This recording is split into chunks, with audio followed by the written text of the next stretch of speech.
Bonjour à tous. Je regardais simplement les questions que vous avez posées, qui sont extraordinairement nombreuses. Il va falloir qu'on fasse le tri pendant que nos amis journalistes vont poser des questions. Alors, je ne sais pas, Christian Chavagneux, allez, on démarre. Bien, bonsoir. Eva Joly a déjà abordé un sujet qui m'échappe, qui est celui de la lutte contre les paradis fiscaux. Grâce au Parlement européen, Eva Joly l'a rappelé, on a demandé aux banques qui doivent nous donner bientôt une comptabilité pays par pays. Elles doivent nous dire dans tous les pays où elles sont implantées quel est le montant de leur chiffre d'affaires, quel est le montant des profits qu'elles réalisent, le nombre de personnes qu'elles emploient, quel est le montant des impôts qu'elles payent. On va s'apercevoir de quelque chose que les gens de la société civile, que les journalistes savent déjà, c'est-à-dire que les banques, et notamment les banques françaises, sont très présentes dans les paradis fiscaux. Donc ma question, c'est, une fois qu'on saura officiellement que les grandes banques européennes sont présentes dans les paradis fiscaux, qu'est-ce qu'on fait? Qu'est-ce que vous proposez pour sortir les banques françaises des paradis fiscaux? C'est ma première question. Merci.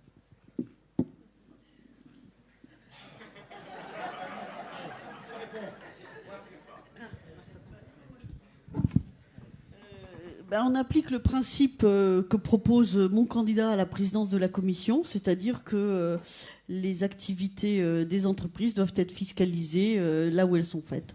Voilà. Si, non, la question de la modification. Et moi, j'ajoute quand même. Concrètement, j'ajoute quand même un sujet qui est que ce qu'on a fait sur les banques, il faut qu'on le fasse dans les autres secteurs. Hein. C'est quand même. C'est pas parce qu'on a gagné sur les banques qu'il faut ne pas le faire sur les autres secteurs. Et je crois que là-dessus, on a besoin d'avancer avec une proposition de la Commission. Donc on verra qui sera le commissaire et comment est-ce que ça sera porté au Parlement européen. Eva Joly, j'ai envie de répondre. On va donc s'apercevoir de l'absurdité de la chose. On va s'apercevoir que la BNP fait beaucoup de bénéfices au Chypre, au Luxembourg, à l'île Maurice. Et en face de cela, c'est des manques à gagner pour des États où l'activité se passe réellement. Et donc, la connaissance est la première des choses pour pouvoir agir. Ils ne pourront plus cacher qu'en réalité, l'essentiel de leur bénéfice est fait à travers l'activité défiscalisante qu'elle permet pour les multinationales. Et c'est comme ça qu'on voit que tout se tient, que dans les commissions consultatives, les grandes entreprises sont surreprésentées, que les experts indépendants, qui ne sont autres que des lobbyistes, sont là.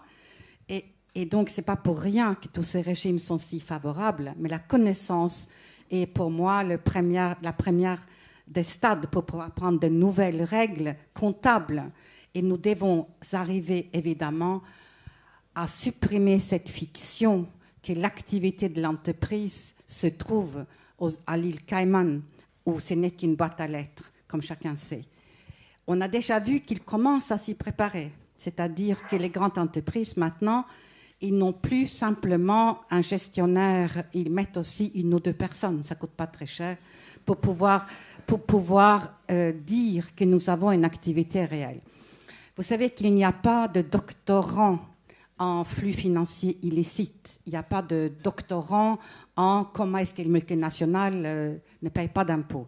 Une fois que nous avons cette connaissance, nous pourrions, je l'espère, avoir aussi des scientifiques qui se pencheront sur la question. Nous aurons une matière qui permettrait la décision politique efficace. Et la première des choses que nous proposerons, c'est que tous les pouvoirs publics ne fassent plus affaire avec des banques qui ont des filiales dans les paradis fiscaux.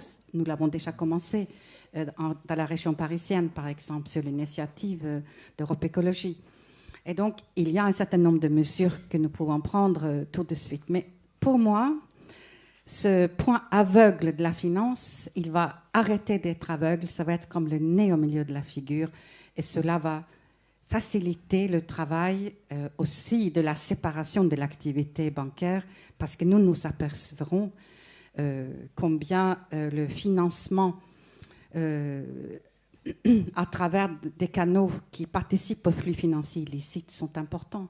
Donc cette connaissance, elle ne résout pas le problème, mais elle permet des recherches et elle permet d'établir que les règles comptable tel qu'il existe aujourd'hui et qui en réalité était basé sur une jurisprudence anglaise qui remonte complètement aux fins du 19e, et elle peut être défaite. Et que c'est évidemment ça que nous allons faire. Merci, Madame Le Grip. Parce que l'imposer là, par exemple, si Madame on Joly, voit... Il faut être court dans les réponses parce que j'ai 3 Oui, personnes. d'accord. Ensuite, j'en ai un paquet. Je voulais simplement réagir à ce que avancer. disait Pervenche Pérez. L'imposer là où il le déclare, ça ne fait pas sens parce que justement, c'est un paradis fiscal qui, par définition, n'impose pas les bénéfices. Alors, Monsieur Coquerel, vous avez envie de répondre là-dessus? Pour lutter contre les paradis fiscaux, je dirais déjà il faudrait qu'il n'y ait plus dans l'Union européenne de pays qui pratiquent les paradis fiscaux. Voilà, donc déjà il faut les sortir, premièrement. La deuxième chose, c'est qu'il faut interdire les transactions entre les banques européennes justement et tous les placements financiers offshore. Et on me dira, et s'ils ne le font pas? Eh bien, s'ils ne le font pas, on peut estimer que dans ces cas-là, les banques contreviennent à l'intérêt général et aux réglementations qui seraient à ce moment-là votées, et on les nationalise, et on les met sous contrôle public. Voilà. Oula, ça c'est du lourd. Madame Le Grip. Si vous voulez bien, je vais proposer à mon colistier, Olivier Régis, de répondre. Il est ce soir présent parmi nous avec le dossard UMP, comme moi. Il a autant de légitimité politique que moi à parler de ces sujets. Pas de problème. Bonsoir, merci de me laisser la parole. Je prends le temps de parole de Constance, mais c'est avec grand plaisir parce que c'est toujours très difficile d'aborder les questions financières en France. Ça remonte à notre vieille tradition presque philosophique. Mais la question sur les religieuse. paradis fiscaux. Hein, mais je vais y répondre tout de suite. Moi d'abord, je voudrais vous dire que la technicité financière et les paradis fiscaux font qu'un. Parce qu'il y a des produits complexes et très difficiles à comprendre que les paradis fiscaux existent, parce qu'ils sont là pour sortir l'impôt. Ils ont été créés de façon consubstantielle avec la pression fiscale et la fiscalité. Dans tous les pays du monde, quand vous créez un paradis fiscal, quel que soit, vous le faites en Chine, vous le faites en Russie. La Russie est un formidable paradis fiscal, la Chine un formidable paradis fiscal, le Luxembourg. Vous en faites quoi de ces paradis fiscaux? Et je vous explique pourquoi nous, on a une vision un petit peu plus... je dirais, historique et puis systémique sur cette question. Tout simplement parce que, si vous voulez, en tant que citoyen, et j'en ai fait partie, quand j'avais 20 ans, j'avais un carnet de change pour traverser l'Europe. On ne pouvait pas sortir nos capitaux en 83. Pour aller en vacances ailleurs, il fallait déclarer ses capitaux. Il n'y avait pas d'euros. Et quand vous aviez 20 ans et que vous vouliez aller à l'autre bout de la planète, il fallait déclarer votre argent et ensuite traverser. Et alors, la réalité... mais, attendez, je vous répète, répondez à la question de M. Chavagneux. C'est bien, quand les paradis fiscaux, on connaît un peu, figurez-vous. Vous me laissez, a priori. Vous me laissez 4 minutes. Oui, mais quand alors, même, laissez-moi mon propos. Moi, je suis aussi universitaire. J'ai l'habitude d'expliquer les choses avec un peu d'organisation. Vous êtes en train de lasser l'assistance. Enfin, vous faites ce que vous voulez. Très bien. Alors, on ne vous écoutera plus. Ça, c'est pas la démocratie dans ce cas-là. Mais non, répondez à la question, simplement. Si vous me coupez toutes les 30 secondes, je ne peux pas répondre. Laissez-moi finir mon propos. Je ne vous ai pas coupé. Laissez-moi finir. Donc, la technique est assez simple. Il est bon d'identifier les paradis fiscaux, c'est fait. Il est bon de demander aux banques européennes et aux États européens de déclarer leurs activités. C'est fait, c'est en cours. Mais il ne faut pas se tromper. Derrière les paradis fiscaux, c'est la finance internationale et non pas européenne qu'on touche. Et c'est l'organisation du blanchiment, l'organisation des commerces illicites qui se touchent. Et moi, j'invite, et c'est pour ça que je parle des citoyens qui ont 20 ans, j'invite les citoyens, et nous en faisons partie, à s'impliquer massivement dans les formations financières, dans la conquête du pouvoir à l'intérieur des établissements bancaires. Nous, ce qu'on dit chez nous, c'est que ne pas comprendre un sujet financier, ne pas y avoir travaillé, ne pas voir comment cela fonctionne, c'est le juger à l'emporte-pièce sans regarder ce qu'il y a à l'intérieur et à quoi ça sert. Je vais vous donner 2 exemples très précis. Ceux qui ont inventé la plus grande complexité qui a permis de nourrir les paradis fiscaux sont ceux qui m'ont inspiré quand j'étais à l'université. C'est Pierre Bérégovoy qui a créé la titrisation en France, qui a permis à des jeunes étudiants de croire en un projet financier qui était novateur.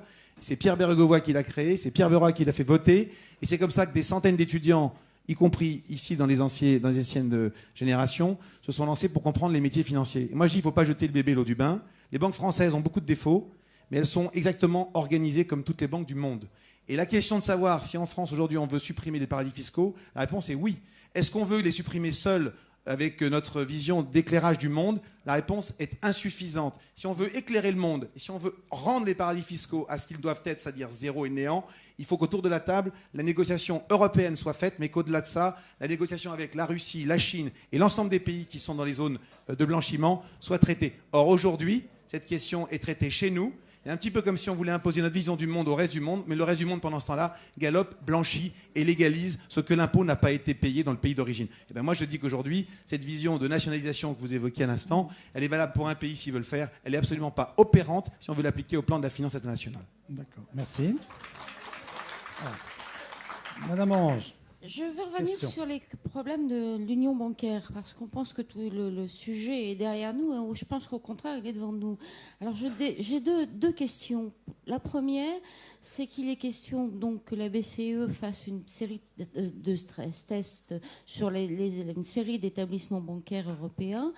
Or, on sait déjà que pour montrer qu'ils vont être valides et qu'elle va être très vigilante, on va avoir un certain nombre d'établissements, peut-être 5, peut-être 6, qui ne vont pas passer la barre, parce que de toute façon, pour une question de crédibilité. Mais même sans accident, cela risque de conduire à encore une nouvelle consolidation bancaire, c'est-à-dire de demander à des établissements qui sont déjà gros de reprendre les établissements les plus fragiles. Alors, qu'est-ce que vous faites là-dessus? La deuxième question, c'était pour revenir à votre question, Madame qui était au sujet de la titrisation. Si vous écoutez bien Monsieur Draghi aujourd'hui, c'est plié la titrisation, c'est ce qu'il veut faire, c'est-à-dire il l'a annoncé lors de sa dernière conférence, c'est-à-dire il a dit non, je ne fais pas de quantitative easing, donc je ne fais pas de choses comme ça, mais je vais le faire autrement, c'est-à-dire je fais passer les stress tests aux banques, une fois que j'ai fait les choses solides, je mets en place la titrisation et je rachète non pas des dettes souveraines, mais je rachète des produits titrisés émis par les banques où elles auront sorti tout leur crédit, etc. Comme ça, je ne serai pas accusée de soutenir un État par rapport à un autre et je serai conforme au traité. C'est plié. Alors, qu'est-ce que vous faites à ce moment-là? Alors, Madame Berès, puisqu'on ne lui a pas donné la parole tout à l'heure, allons-y. Comme ça, vous pouvez revenir aussi sur les paradis fiscaux. Si, je l'ai prise tout à l'heure. J'ai dit que j'étais pour la fiscalisation. Oui, mais bon, alors, si je peux rebondir, je pense qu'au-delà de ce qui a été dit sur la façon de choper l'activité dans les paradis fiscaux, je crois qu'il y a un principe qu'il faut remettre au goût du jour, et peut-être c'est un sujet sur lequel il faut qu'on travaille ensemble, qui est la question de la proportionnalité entre l'activité bancaire et la surface financière et la réalité des pays. Et je pense que c'est pas un concept marché financier pur, mais enfin quand même, il y a un fondement à s'interroger sur la surface de certaines places financières qui n'ont aucun lien avec l'activité, entre guillemets, d'économie réelle qui est déployée sur ces territoires-là. C'est une question qu'on a posée, par exemple, lorsqu'on évoquait les sujets de supervision, en disant qu'un pays qui avait une proportion trop importante de marché financier ne pouvait pas avoir le dispositif de supervision lui permettant d'avoir une supervision effective du fonctionnement de ces marchés financiers. Je crois qu'on peut aussi poser la question du point de vue de la fiscalité. Sur l'affaire des stress tests, vous avez raison, il y a un risque derrière de consolidation, exactement de la même manière qu'on a vu que dans la chute de Lehman Brothers aux États-Unis, on a observé cette consolidation. C'est une des raisons pour lesquelles je pense qu'en parallèle, le débat qu'on a eu tout au début sur la séparation bancaire, elle est tout à fait fondamentale si on ne veut pas que ces grosses boules se mettent en place. Et sur la titrisation, ça fait partie... c'est typiquement un débat public qu'on doit avoir. C'est pas parce que M. Draghi a décidé qu'il voulait faire comme ça qu'on est obligé de penser que c'est la bonne solution. Et moi, je suis beaucoup moins experte en matière de fonctionnement des marchés financiers et des produits financiers que la plupart d'entre vous. Et c'est la raison pour laquelle j'ai besoin qu'on travaille ensemble sur est-ce qu'on rentre dans cette logique, il y a une bonne titrisation ou pas. Et moi, j'ai des interrogations. Voilà, j'en suis à ce stade-là, hein. J'ai pas de réponse absolue sur comment est-ce qu'on arrête M. Draghi, est-ce qu'il a déjà tout décidé et comment est-ce qu'on va mettre en place les choses. Ce que je note, c'est que le débat est là et qu'il faut être extrêmement vigilant. Donc moi, je me réjouis du travail qu'on peut en faire ensemble là-dessus. Alors, Madame Joly, vous voulez sur ce point? Donc, la mise en place de l'union bancaire, c'est dans un an. Bonne année. Et c'est 130 banques qui vont être surveillées par la Banque centrale. J'espère qu'il y aurait, 6 000 recrutements pour faire cela. Donc, c'est un énorme chantier. Et déjà, avec BAL 3, il y a des stress tests. Oui. On peut penser qu'Unicredit, qui a passé 9 milliards de provisions sur des créances douteuses il y a quelques mois, elle l'a fait justement pour que, dans le cadre des stress tests, elle n'ait pas à justifier qu'elle ne l'avait pas fait. Il se trouve que ses fonds propres lui permettaient de le faire, et ce n'est pas le cas de toutes les banques. Je pense que ce qui doit nous préoccuper, nous, c'est la question de l'argent public, c'est-à-dire c'est moins grave qu'il y ait une consolidation entre banques que le fait de mettre des fonds publics. Et on sent, je trouve, qu'on ouvre la possibilité de nouveau que dans des cas exceptionnels, on pourrait quand même mettre des fonds publics et que la résolution que nous avons aussi mis en place pendant cette législature, c'est-à-dire la procédure unifiée de règlement des difficultés des banques, où on définit qui paye quoi, qui est fait normalement pour empêcher qu'on mette des fonds publics, on va quand même mettre des fonds publics parce qu'on dira toujours que les conséquences de la chute de cette banque sont telles que, et du coup, on est toujours dans les schémas où on privatise les gains et on rend commun les pertes. C'est ça que nous devons éviter. Le montant qui a été prévu justement pour permettre d'éviter la chute des banques, est-ce que vous paraît suffisant aujourd'hui, avec y compris la montée en charge progressive? C'est à la fois lent et finalement, surtout, quand si on vous regarde voulez, les bilans des banques, moi je pense surtout que l'union bancaire ne va pas être composée des détectives, quoi, et que les banques qui cacheront leurs difficultés le cacheront très longtemps, oui. Et qu'on va se réveiller avec les faits accomplis, qui est que cette banque a besoin de 55 milliards, sinon la catastrophe est là. Et ce n'est pas la procédure de résolution qui malheureusement va l'empêcher. C'est comme la gestion des entreprises en difficulté, ce n'est pas parce qu'il y a un texte que ça règle le problème. Mais il y a moins la volonté que les actionnaires perdent tout ce qu'ils ont mis, que les obligataires vont financer une partie, et aussi les déposants au-delà de 100 000 euros. Et donc, encore une fois, on voit l'importance de séparer les banques de dépôt des banques spéculatives pour que les fonds publics ne soient pas happés dans tout cela. Les titrisations, nous l'avons connu par le passé, c'était évidemment le subprime, et nous voyons avec un très mauvais œil ce mécanisme revenir. Et donc, si on le met en place, il faut que ça soit dans des conditions très contrôlées et que ça concerne que des portefeuilles de bonnes créances. Mais comme on avait vu que le prêt aux entreprises et aux particuliers ne représente que 27% de l'activité des banques, ça ne doit pas donner beaucoup de souplesse au marché. Je ne le pense pas. Donc, un énorme projet devant nous, 130 banques systémiques à contrôler et tout à construire. Donc, un énorme chantier et une coopération avec les régulateurs et les superviseurs nationaux est absolument indispensable aussi. Mais pour nous, élus Europe Écologie, c'est les fonds publics. Nous voulons qu'on limite les possibilités et surtout que dans le texte, ça ne soit pas prévu. Madame Le Grip, vous avez sur ce point, non? Alors, allons-y. Non, je pense que la volonté de mettre sur la table la protection de l'argent public est un objectif qui est sain. La titrisation utilisée comme elle a été aux États-Unis pour financer des activités spéculatives et sortir du bilan des créances douteuses a montré sa limite. Ça, c'est une mauvaise méthode. La titrisation telle que le Parlement français l'a votée et telle que les États l'ont mise en place pour baisser le coût du crédit et pour permettre à des banquiers qui ne... La définition, c'est qu'un banquier doit porter un crédit jusqu'à son terme. Historiquement, c'est ça. Et la titrisation telle qu'elle a été conçue dans les années 80, c'est justement de permettre d'abaisser le coût du crédit, de rendre le crédit plus accessible aux uns et aux autres et de dégonfler les bilans et d'alléger donc le besoin en fonds propres. C'est ça l'idée de base. Alors, aujourd'hui, par rapport à ces stress tests, notre position, c'est de dire que, bien évidemment, il faut les déclencher. Ils sont violents, hein. C'est l'immobilier pendant un an à moins 30, c'est les opérations de récession, c'est l'insolvabilité de pans entiers de l'économie. Donc, très clairement, c'est des bons tests. C'est des vrais crash tests comme dans l'automobile. C'est vraiment votre vie est en danger, qu'est-ce qui se passe? Donc ça, c'est bien. L'étape suivante, c'est bien sûr de reconsolider les fonds propres.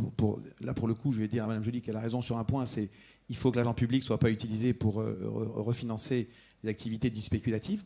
Je mets un petit bémol simplement sur ce que font les banques et les États depuis 30 ou 40 ans. Il faut quand même rappeler que c'est quand même la sphère politique qui a décidé, pendant 30 ans, de demander aux banques, et moi j'ai vécu ça de l'intérieur, de trouver du financement pour les États. On emprunte des centaines de milliards d'euros, la France est un des premiers emprunteurs, et on demande à nos grandes banques, les 4 systémiques qu'on évoquait tout à l'heure, de lever tous les jours un peu plus de dettes pour nous, pour financer notre social. Quand on fait le tour du monde pour aller à Tokyo ou à New York chercher de l'argent pour le contribuable français, indirectement, pour nous citoyens, pour maintenir le niveau qui est le nôtre d'assistance aux personnes, on peut pas d'un côté demander cela aux banques tous les jours, un peu plus d'argent pour la France, ce qu'on fait, et d'autre côté, dire, attendez, là maintenant, on va vous interdire de doper vos résultats, d'améliorer vos résultats pour apporter ce service. Donc, il faut bien revenir toujours aux fondamentaux, titriser, si c'est pour sortir du bilan des banques des créances de qualité correcte, mais comment vous et non pas douteuse. Le problème, c'est comment vous définissez les créances de qualité correcte, parce que alors, ce sont les mécanismes de notation, vous les connaissez, et c'est les mécanismes de stress. Moi, je rappelle juste un point en titrisation. Non, mais en titrisation, en titrisation, je vous rappelle une chose. Vous empruntez 100 euros demain matin dans une banque. Ces 100 euros, la banque considère que c'est une bonne créance. Qu'est-ce qu'elle fait? Elle sort ces 100 euros du bilan, elle en garde 5%, 5 euros pour garantir le risque de défaut, et elle rebalance les 95 euros que vous avez empruntés à un autre prêteur qui va donc être indirectement celui qui vous prête. Si vous le faites sur des créances de bonne qualité, dont le taux de défaut historique est faible, vous limitez ce risque. Et c'est ça que propose, entre guillemets, le régulateur, que pour les banques trop fragiles, ayant trop peu de fonds propres, on leur dise, plutôt que de vous fermer un jour et de faire ce qui s'est passé dans des pays où on a fermé des banques et où les gens tiraient péniblement leur liquidité, on va vous dire, écoutez, on sortira de votre bilan, manu militari, les créances que vous ne pouvez plus porter parce que vous n'avez pas la surface financière, et on les fera porter par des banques de meilleure qualité étant plus, entre guillemets, costauds. Le risque, c'est la consolidation, donc la concentration. Voilà, c'est ce risque-là. Mais nous, on pense, dans notre famille politique, qu'on peut appréhender ce risque, qu'on peut le maîtriser beaucoup mieux qu'il ne l'a été à l'époque des balbutiements de la titrisation. Je rappelle que c'est 88. Oui. On est en 2014. Donc on a d'autres outils pour retravailler. Puis la France a quelques matheux, quelques étudiants de bonne qualité. Autant leur laisser une chance en Europe d'être leader sur un sujet. Et il me semble que sur les métiers financiers, on est plutôt leader. On a surtout une crise qui nous a appris à être raisonnable sur la question de titrisation. Monsieur Coquerel. Ouais, je vais essayer d'être un petit peu plus court. Je crois qu'il y a sur la titrisation, je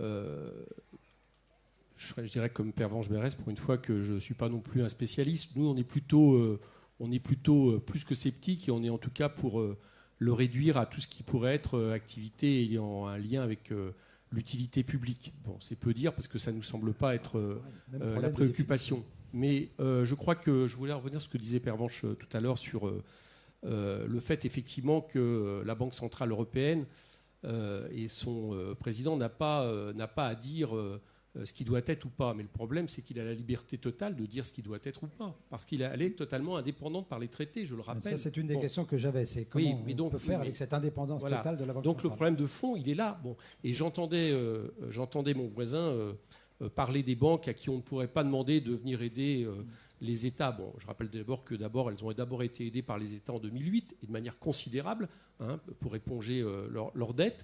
Bon, et que la deuxième chose, la meilleure manière pour ne pas être dépendant des banques privées, c'est d'avoir effectivement une banque centrale européenne, comme le faisait la Banque de France avant 1973, qui puisse prêter directement aux États et qui puisse justement permettre pour le coup d'avoir des fonds qui permettent la relance de l'activité et toute chose qui est liée à l'intérêt général. Donc là, on a derrière ça le problème effectivement du statut de la Banque Centrale Européenne, qui a un lien d'ailleurs, je ne sais pas si ce sera un sujet tout à l'heure, mais qui a un lien aussi avec la question de l'euro, parce que tant qu'il n'y aura pas ça, on aura un euro qui sera un euro fort, un euro monétariste, donc c'est vraiment au cœur du sujet. Et tout à l'heure, vous avez dit, je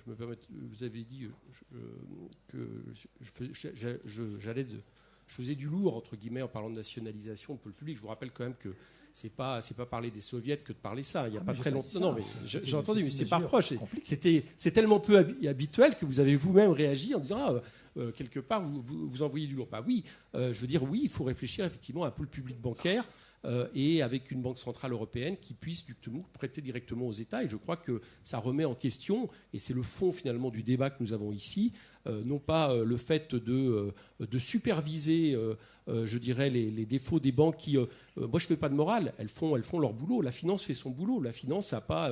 et les profits, ce n'est pas fait pour le bonheur de la planète. C'est fait pour un système économique. Je n'ai pas là-dessus d'appréciation morale à porter. Mais comme je n'ai pas d'appréciation morale à porter, eh bien justement, je suis pour un système qui ne le permet pas. Et donc, ça passe par des pôles publics bancaires et ça passe par une banque centrale européenne qui change de statut. Monsieur Maugeon, a des questions à vous poser. Bonjour à tous. Je regardais simplement les questions que vous avez posées, qui sont extraordinairement nombreuses. Il va falloir qu'on fasse le tri pendant que nos amis journalistes vont poser des questions. Alors, je ne sais pas, Christian Chavagneux, allez, on démarre. Bien, bonsoir. Eva Joly a déjà abordé un sujet qui m'échappe, qui est celui de la lutte contre les paradis fiscaux. Grâce au Parlement européen, Eva Joly l'a rappelé, on a demandé aux banques qu'ils doivent nous donner bientôt une comptabilité pays par pays. Elles doivent nous dire dans tous les pays où elles sont implantées quel est le montant de leur chiffre d'affaires, quel est le montant des profits qu'elles réalisent, le nombre de personnes qu'elles emploient, quel est le montant des impôts qu'elles payent. On va s'apercevoir de quelque chose que les gens de la société civile, les journalistes savent déjà, c'est-à-dire que les banques, et notamment les banques françaises, sont très présentes dans les paradis fiscaux. Donc ma question, c'est... Que les grandes entreprises, maintenant, ils n'ont plus simplement un gestionnaire, ils mettent aussi une ou deux personnes, ça ne coûte pas très cher, pour pouvoir dire que nous avons une activité réelle. Vous savez qu'il n'y a pas de doctorant en flux financiers illicites, il n'y a pas de doctorant en comment est-ce que les multinationales ne payent pas d'impôts. Une fois que nous avons cette connaissance, nous pourrions, je l'espère, avoir aussi des scientifiques qui se pencheront sur la question. Nous aurons une matière qui permettrait la décision politique efficace. Et la première des choses que nous proposerons, c'est que tous les pouvoirs publics ne fassent plus affaire avec des banques qui ont... Une fois qu'on saura officiellement que les grandes banques européennes sont présentes dans les paradis fiscaux, qu'est-ce qu'on fait? Qu'est-ce que vous proposez pour sortir les banques françaises des paradis fiscaux? C'est ma première question. Merci.